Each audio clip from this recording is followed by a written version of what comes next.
पुढची बातमी पाहूया। शिवसेना स्वतंत्र लढण्याचा मुद्दा पुन्हा एकदा चर्चेत आलेला आहे। शिवसेनेतून थेट मुख्यमंत्र्यांना सवाल विचारले जाणार आहेत। मुख्यमंत्री फडणवीस अभिव्यक्ती स्वातंत्र्य मानतात की नाही असाही सवाल आता या निमित्तानं उपस्थित होतोय। स्वतंत्र लढण्याच्या शिवसेना मंत्र्यांच्या भूमिकेला फडणवीसांनी झिडकारलाय।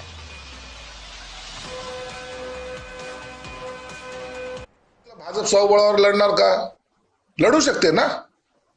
शिवसेना स्वबळावर लढेल का? लढू शकते। असं राजकारणामध्ये कोणताही काही बॉन्ड किंवा अग्रीमेंट नसतो की या येणारी निवडणूक आता आपण अशी लढणार आहोत तशी लढणार आहोत। एका जागेसाठी शिवसेना भाजपची युती तुटताना आपण पाहिलेली आहे। म्हणून त्यांनी तयारी करणं, इतर पक्षांनी तयारी करणं याच्यात काही गैर नाही। मला असं वाटतं की शिवसेनेमध्ये बोलण्याचा अधिकार हा केवळ एकनाथ शिंदेजींना आहे। एकनाथ शिंदेजींनी जर काही एखादं स्टेटमेंट त्या ठिकाणी दिलं तर मला तुम्ही त्याच्यावर विचारलं पाहिजे।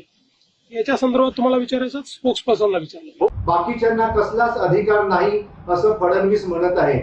फडणवीस यांचा घटनेवर विश्वास नाही का? त्यांनी शिवसेनेमध्ये कोणी बोलायचं आणि कोणी नाही, कुणाच्या बोलण्याला महत्व द्यायचं हे सगळे अधिकार स्वतःकडे ठेवलेले आहेत का? स्वतःच्याच मंत्रिमंडळामधील मंत्री सदस्यांना काहीच किंमत ते देत नाहीत का? हे सर्व प्रश्न माझ्या मनामध्ये घर करून बसलेले आहेत।